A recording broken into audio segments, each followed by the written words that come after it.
So go ahead and talk to me. How you doing? Rev BAM? I'm it's a beautiful day. I am sitting in the sun. Where are I you exactly? am I'm in New York City in Hudson Yards. I'm speaking to you, my new friend, about the life of humor and the heart and sanity and wellness and things we both care about. You're going to ask me some provocative questions and it's going to be fun. It totally is. And so I appreciate all that. So once again, this is Wednesday night and this is the question guy. And I'm here with Rev BAM.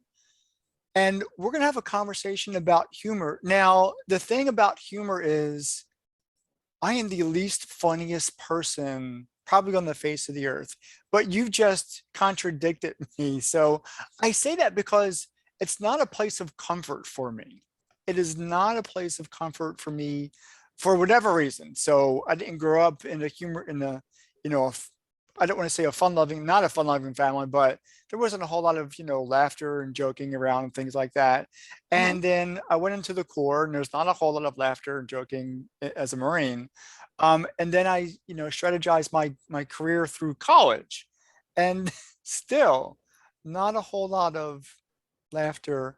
But now I was talking to you and I was making fun of myself and laughing at myself Yes. in a way that, I don't typically do. And so to say that you you can teach somebody how to be funny is such a disconnect for me. Yeah. How does that work? So first of all, you just laughed a little just now. So we know that you're not as serious as you think, and you're sitting in front of toys. So you're sitting in front of toys. Obviously, you have a jovial frame about your life, and you have a podcast where you ask people provocative questions, and you're smiling. So least Okay, funny well, that person doesn't on mean I'm earth funny. is, but you're having fun. I am having fun. You are having, and you help other people have fun. I'm having fun right now, so this is very good. So humor is a craft and humor is a skill set, and there are ways you can create humor on purpose. So as a clown theater performance artist and interfaith minister, which are the two things that I'm doing, and then I'm putting them together underneath the banner House of Holy Humor, which is a secular congregation, meaning all humans welcome, Mhm. with art, love, and humor as life practices underneath the banner of the congregation, right? I also am a lifelong improviser, lifelong clown theater performer, and it's possible to create humor on purpose. Most of the time when people laugh, it's because we've set up an expectation and then broken the expectation. Hmm. So how would you, if you knew nothing about me, how would you go about saying, Keith, I can teach you to be funny on purpose? Because that would actually be beneficial to me. It would be. Okay, so humor has rules. Oh, And it does. it does, humor has rules. So one of the rules I just told you, which is that you set up an expectation and break it. So, Can you give? there was a show for a while. There was a little baby giving tax advice and talking about adult topics, and you just smiled about it when I said it. So Well, I'm trying to think, but it's not ringing a bell. no, it's okay. So Okay. there was some television show about a baby or some movie about a baby that was a very adult baby that was giving advice to adults about how to live. So the expectation is that a baby doesn't know very much. And so when we have a baby character who's really wise about life, it's funny.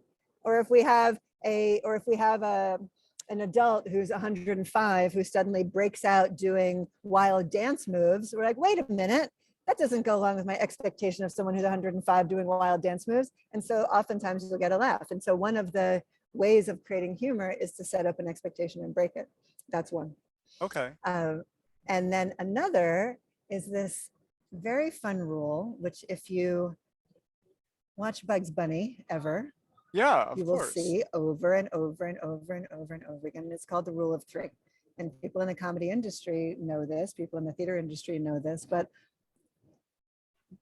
humans know this subconsciously. I mean, the rules of humor aren't modern. Humor as a therapeutic art form isn't modern. Humor for sanity isn't modern. So in modern time, I'm going to go in this direction before we go back to what I was just saying about the rule of three, because in modern times, humor has been declared an entertainment modality and an entertainment form and got stuck on the entertainment shelf, when really humor is a transformational mode of healing, wellness, sanity, reconnection. I mean, part of the reason why the House of Holy Humor has art, love, and humor as its three pillars, or the three pillars as I like to call them, because I like to make jokes, is because those are the three things. Thank you for laughing. These are the three things that return me personally to sanity and connection anytime I feel unwell, upset, disconnected, existential dread, whatever the things are. Those three things return me to connection every time. And it's my belief that spiritual practices of any form are really about reconnection. It's like, let's reconnect, reconnect, reconnect. Therapy is about reconnection. Healing of any kind is about reconnection, because disconnect feels like something's wrong and reconnection feels like something's right. So I prize humor because humor is faster. Humor helps us have conversations that are difficult because it's funny and it's easier to lean into it. Humor helps us know that we're healing, because when something difficult happens, and then when we can finally laugh with the thing, which is not the same as laughing at the thing, but when we can finally laugh with it, however long it takes, that humor is a sign to us that we've healed. And I think that in modern times, we've forgotten that humor is actually a healing technology. And so part of my mission is to keep humor on the entertainment shelf, sure, but also put humor back in the medicine cabinet. And I do teach the rules of humor. I teach them to community groups. I teach them in an academic setting. I teach them to businesses under the not as funny name, The Hidden Languages of Business, because people are serious in a business environment. What the paradox, though, is that people want to do business with people who feel like friends. And so by being overly serious in a business environment, people actually impede business and don't realize it. So we can teach this is how to create connection. Inside jokes is a really good way to do that. Creating an inside joke creates a connection, a feeling of freaking. Yeah. So every time you say these things, the one name that pops up in my head is Robin Williams. Because he, in certain ways and in so many ways, he in his lifetime communicated the same kind of things that you're telling me about, and in the very thing. And I'm a big fan of his in The Dead Poets Society. I think that was his best movie Beautiful ever. Beautiful. And I have the copy of the movie. I loved it. I like the movie. I love the movie. I think it was right on. Anyway, he said in the movie, we're laughing with you, not at you, or something like that. Now I can't even do it verbatim. I used to be able to do it verbatim. And you just said that. You just literally said that a couple of minutes ago. I did. I did, because it's ancient. So he didn't make that up. I didn't make that up. Laughing with is positive humor for the human condition, and laughing at becomes negative humor. So if you think about kids in school are like, oh no, they're going to laugh at me.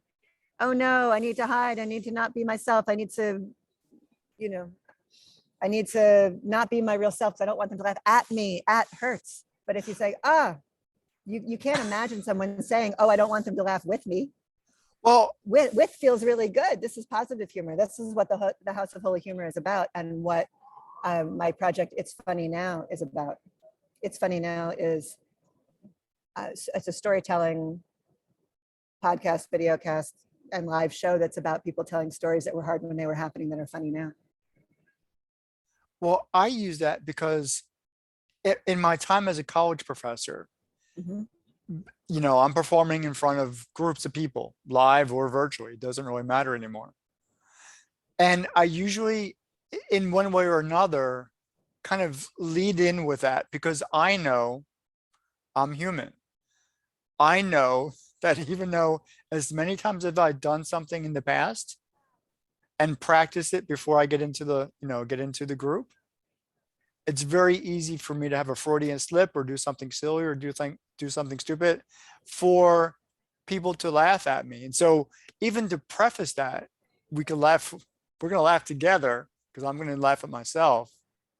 And We're gonna laugh together. I've had some real Freudian slips, especially when I teach technology.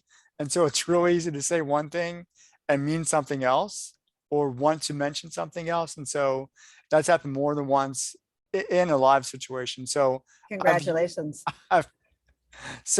again, now you're going to really like blow me away, because I'm telling you, I'm not funny, but in anticipation of making a fool out of myself, which is really easy to do, especially in a live situation, you know, but because my background, my first speaking experience in college, I'm talking moons ago, it was a college classroom. It was summertime. It was North Carolina.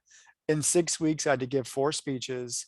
And my knee-jerk reaction to being in front of somebody else and having eyes stare at you, I perspire. I perspire so bad that it would look like I jump into a swimming pool with shirt and tie. Even my tie gets wet. But I'm not like that now. I mean, that's like I said, moons ago, and I've developed, strategies to kind of move away from that. One of the strategies was to always carry a handkerchief just in case I start to sweat. I just, pat my forehead, and I use that as part of the show.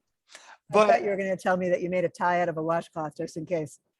Well, now I got something else to work with. I totally have something else. It's brilliant though. And see, you telling that story. So for anyone who's afraid of public speaking, right?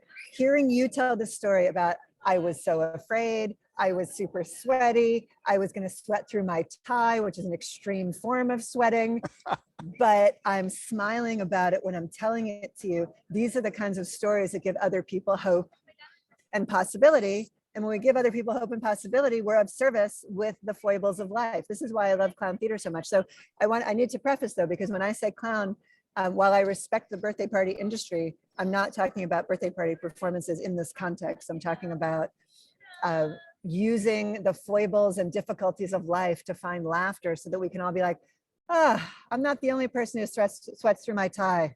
Thank heavens. I can go on. I can be more brave. I mean, ultimately, what I'm most interested in is people taking an emotionally brave step, because taking the emotionally brave step allows the physical step to happen, because people don't act because they're upset. And so the more we can release tension through humor and resonance and feeling like we're not alone, then the braver we're going to get. And so personal storytelling, like sweating through your tie, is really important.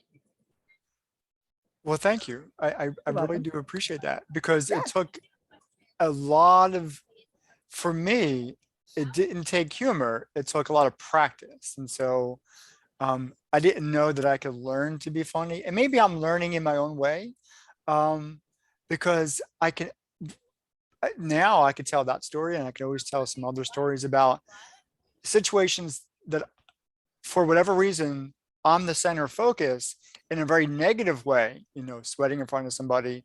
My first day as a Marine, as a recruit, I'm losing my shoe in the chow hall because the guy. Wait. Your first day as a Marine. And you lose your shoe in the chow hall. Because some guy behind me stepped on my foot, my right foot. Uh-oh. And so that's another whole story. And so that's a story. Wait.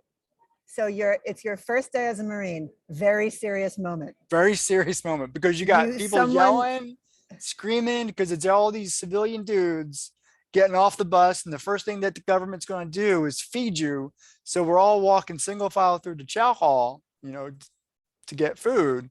And it's like 4 o'clock in the morning, and I can't keep step with the guy in front of me, behind me. So the guy behind me steps on my shoe, and I'm losing my shoe. I lose my shoe, and I don't know what to do. So what do I go back and get it? Do I go forward? Do you go get your shoe? No, I went forward.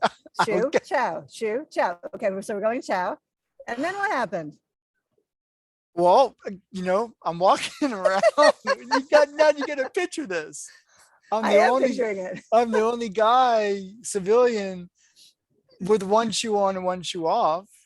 I'm walking, I get my chow, and everybody's, I'm sure there's all kind of laughter. And, you know, at this point, I don't remember that part. Well, so here's the question. My question for you is, how many people other than you are aware of the fact that you're the only guy with one shoe walking around trying to pretend you have two shoes, but you really only have one shoe? How many people are aware of this? I'm sure everybody, you got to know that. But so I sit down with my food, you know, the tray, bam, and then before I know it, I got 3 drill instructors pointing at me. Yeah. And then, you know, within seconds, I got my shoe. Now it's hitting my head. Oh no. So some other drill instructor threw it literally across the chow hall. Oh my and goodness. hits me in the head. At least I got I my didn't shoe make you back. eat it. At least you didn't have to eat your shoe Thank God. or use it as a bowl or whatever. So, okay. So, but why is this funny to you now? Because I imagine it was challenging at the time. Oh, there was one of those sweat through your tie moments. Yeah, but it's funny now. So why is it funny now?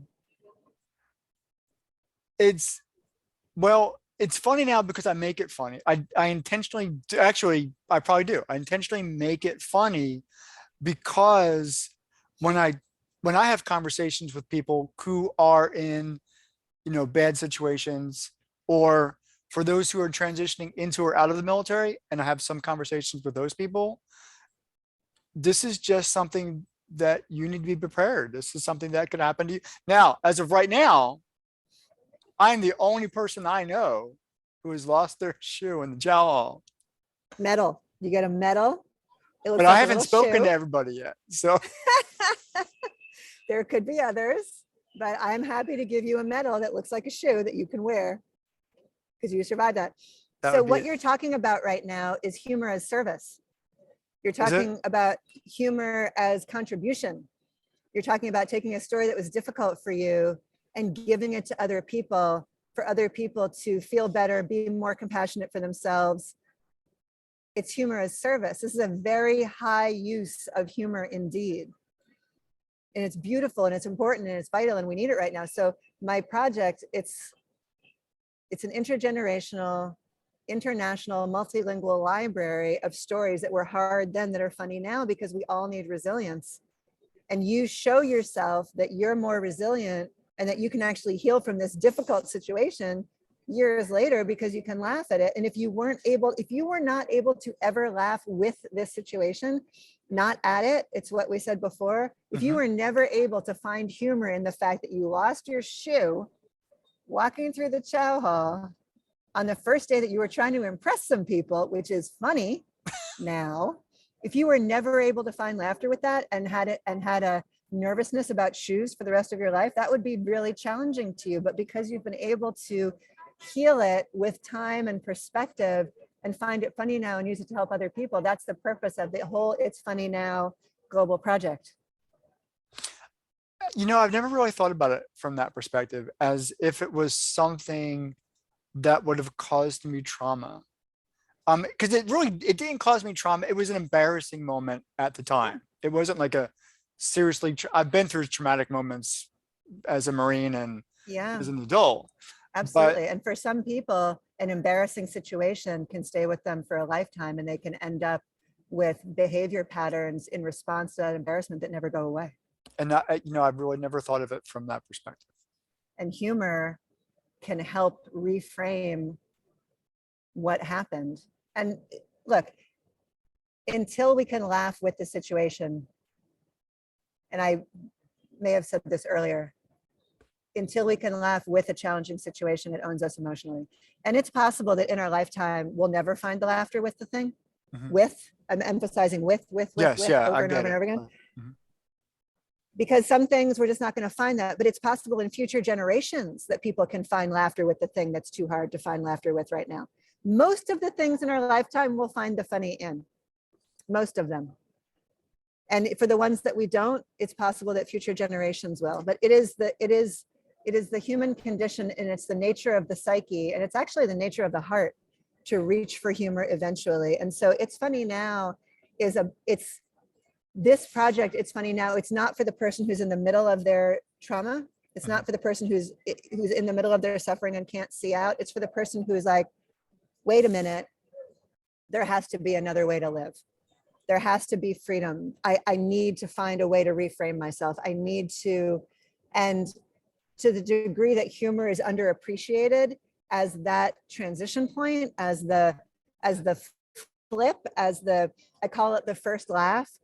So something difficult happens, and when we get to the first laugh, even if it's minute, even if the first laugh is minuscule, like even just the H, whatever it's going to be, that's the moment where we put space around the pain, and that's the moment where the heart has hope, and that's the moment where the heart knows that healing is going to happen, even if the healing journey is going to be really long. And so even though all of us know it subconsciously, because it's the human condition, which never is going to change through all of history, no matter how much technology we have, the heart is the heart is the heart. To know that we can actually help people get to the first laugh. You can't ever push it because too soon is real, but that we can help people get to the first laugh. It's really important that we remember this consciously. And that's what all my projects, that's what the whole House of Holy Humor and It's Funny Now ethos is about, to help each other with humor, be more resilient, be able, especially now. We need laughter. We need to release tension through laughter. And and one of the interesting things about this is that the laughter doesn't disrespect the original situation. The laughter comes when the healing is there. Because there's also nervous laughter, reaching for it laughter. I can't really laugh at this, but I wish I could, so I'm going to pretend, and it's still going to hurt. That's not the laughter we're talking about. That laughter is on the path. The laughter we're talking about is, yeah, that's really funny now. That shoe thing, that's funny, like really funny. And that's how you know you healed the thing. And then you can be of service to other people. And I believe that it is our responsibility, once we've healed something difficult, to actually go be of service with the story and tell it, which is why I'm creating a storytelling platform so people can do that to help each other out. Rev BAM, this was a Yes. fantastic conversation and I wasn't expecting it. Bless you so much. Thank you. Thank you. It And was for an you, honor. congratulations for wearing two shoes with pride and joy today. I bet you might have two shoes on right now. We have no idea because we're on Zoom. It could be bunny slippers. I don't know. There could be shoes. We don't know. So should I expect a shoe badge You at should some expect point? a little shoe. You should expect a shoe badge of honor. Okay. You're gonna Yes. send it from New York? Because New York's got everything. I could. New York has everything. You're right. New York has everything. Yes, you should expect that. And just to wrap up, because I'm an improviser and you always have to call back to what you declared. Go for it. The rule of three is same, different. Something is, if I say sandwich, if I say sandwich, the next thing people are going to expect is Sandwich. sandwich, because our minds are pattern making machines. We make patterns with our minds. We recognize patterns. We are always in search of patterns for safety. So if I say sandwich, then something different. What's the thing most different from a sandwich you can possibly think of right now? A shoe. Shoe. So if we go sandwich, sandwich, shoe, sandwich, sandwich, shoe. Rule of three, same, different. And we both got a smile off of that. And if you look for it, you're going to see it everywhere, the rule of three. So I promised you the rule of three. I have delivered. Thank you. It's been an honor to be here with you. Thank you for sharing your story too. Thank you for being with me tonight. So let me do this. Let me take us off the live and give us a few minutes to debrief. Is that okay? Haha. Okay. So hold on for just a second. Yeah. And there you go.